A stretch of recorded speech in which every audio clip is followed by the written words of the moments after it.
সুপ্রিয় দর্শক আসসালামু আলাইকুম, ওয়েলকাম ব্যাক মাই চ্যানেল। আশা করি আলহামদুলিল্লাহ সবাই ভালো আছেন। সেই সাথে আমার এই নতুন এপিসোডটি দেখার আমন্ত্রণ।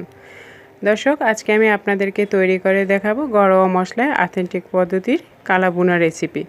গরু মাংস দিয়ে কালা ভুনা রেসিপি কত সহজে যে ঘরে বসিয়ে তৈরি করা যায় সেই রেসিপিটি আপনাদের সাথে শেয়ার করব। আশা করি আপনাদের রেসিপিটি দেখে ভালো লাগবে। তো চলুন দেখে নিই কীভাবে তৈরি করা যায়। দর্শক, আমি কালা ভুনা তৈরি করার জন্য এখানে আমি 2 কেজি গরুর মাংস নিয়েছি। গরুর মাংসগুলো এরকম মোটামুটি বড় সাইজের করে কেটে নিয়েছি। আর এই মাংসগুলো হাড় চর্বি সহ মাংস নিয়েছি। আর এখন আমি এর সাথে মশলা অ্যাড করছি। তো এখানে আমি 1.5 টেবিল চামচ আদা বাটা, 1 টেবিল চামচ রসুন বাটা, 1 টেবিল চামচ জিরার গুঁড়া, আর পৌনে 1 চা চামচ ধনিয়া গুঁড়া, হাফ টেবিল চামচ গোলমরিচ গুঁড়া, 1 চা চামচ হলুদ গুঁড়া, 1 টেবিল চামচ মরিচ গুঁড়া, 1 টেবিল চামচ গরম মশলা গুঁড়া দিয়ে দিচ্ছি। আর এখানে দিয়ে দিচ্ছি হাফ চা চামচ জয়ফল বাটা, হাফ চা চামচ জয়ত্রী বাটা, আর দিয়ে দিচ্ছি আমি হাফ চা চামচ রাঁধুনির গুঁড়া। রাঁধুনির গুঁড়া আপনারা যে কোনো বড় শপিং মলগুলোতে কিনতে পাবেন।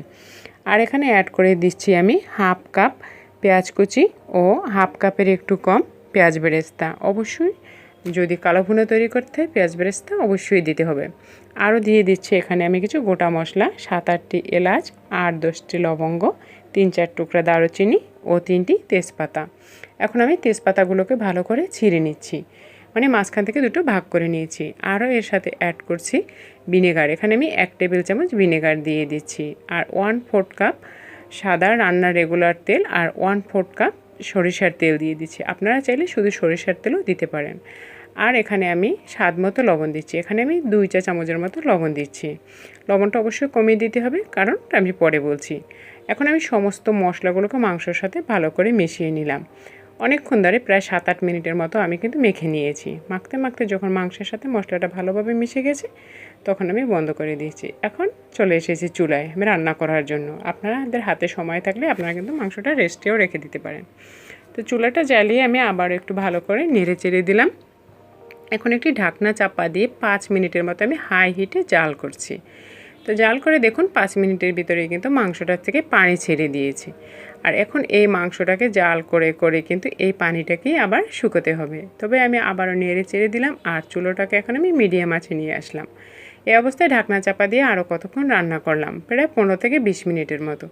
দেখুন 15-20 মিনিট রান্না করার পরে কিন্তু ঝোলটা অনেকটাই কিন্তু ঘন হয়ে এসেছে। এ পর্যায়ে মাংসটা ভুনা হয়ে গেছে, তেল উপরে বেশি উঠেছে। আর এ পর্যায়ে আমি এর ভিতরে দিয়ে দিচ্ছি সিদ্ধ হবার জন্য গরম পানি। এখানে অবশ্যই গরম পানি দিতে হবে।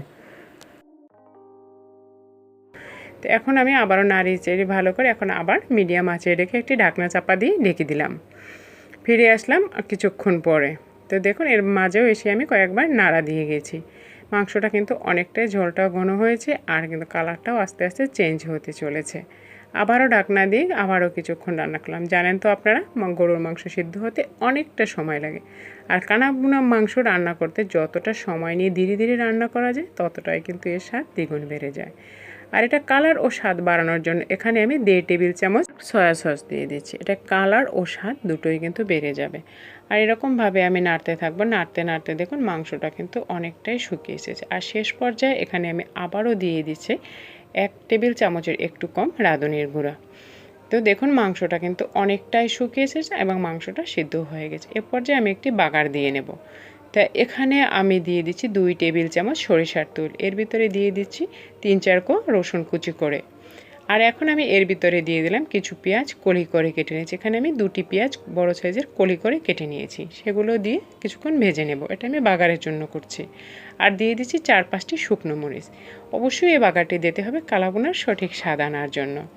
তো এখন আমি মাংসর সাথে আবারও এই মশলাগুলোকে মানে এই যে আমি যে বাগারটা তৈরি করলাম এটাকে অ্যাড করে দিলাম। অ্যাড করে দিয়ে আমি এখন একটি ঢাকনা চাপা দিয়ে ঢেকে রাখবো। এখন কোনো নাড়া দেবো না, চুলাটাকে একদম লো হিটে রেখে দিয়েছি। প্রায় 10 মিনিট আমি এরকম দমে রেখে দিয়ে এখন আমি এটাকে নেড়ে চেড়ে ভালো করে মিশিয়ে নিচ্ছি। তো আমার রান্না কিন্তু অলমোস্ট ডান। আমার কালা ভুনা সম্পূর্ণ তৈরি। এখন আমি চুলা থেকে নামিয়ে নিলাম আর একটি সার্ভিং ডিশে সার্ভ করে নিলাম। তো মাশাআল্লাহ দেখুন কতটা সুন্দর হয়েছে। উপর থেকে ডেকোরেশনের জন্য আরও একটু পেঁয়াজ বেরেস্তা দিয়ে দিলাম। দেখলেন তো ঘরোয়া মশলায় কত সুন্দর কালা ভুনা রেসিপিটি হয়ে গেল। কালা ভুনা কার না পছন্দ, যদিও এটি চট্টগ্রামের ঐতিহ্যবাহী খাবার, কিন্তু বাংলাদেশের কানায় কানায় এই খাবারটি ছড়িয়ে গেছে। আর দেখলেন তো কত সুন্দর সিদ্ধ হয়ে গেছে আর ভিতরটা পর্যন্ত কিন্তু কালো হয়েছে। তো আশা করি রেসিপিটি দেখে আপনাদের ভালো লেগেছে। ভালো লাগলে একটি লাইক, কমেন্ট ও ফ্যামিলি ফ্রেন্ডসদের সাথে বেশি বেশি শেয়ার করবেন। এরকম সহজ ও মজার মজার রেসিপি পেতে প্লিজ চ্যানেলটিকে সাবস্ক্রাইব করে আমার পাশে থাকবেন। আর এতক্ষণ আমার সাথে থাকার জন্য আপনাদের সবাইকে অসংখ্য অসংখ্য ধন্যবাদ। আজ এ পর্যন্তই, দেখা হবে নতুন এপিসোডে নতুন সময়। আল্লাহ হাফেজ।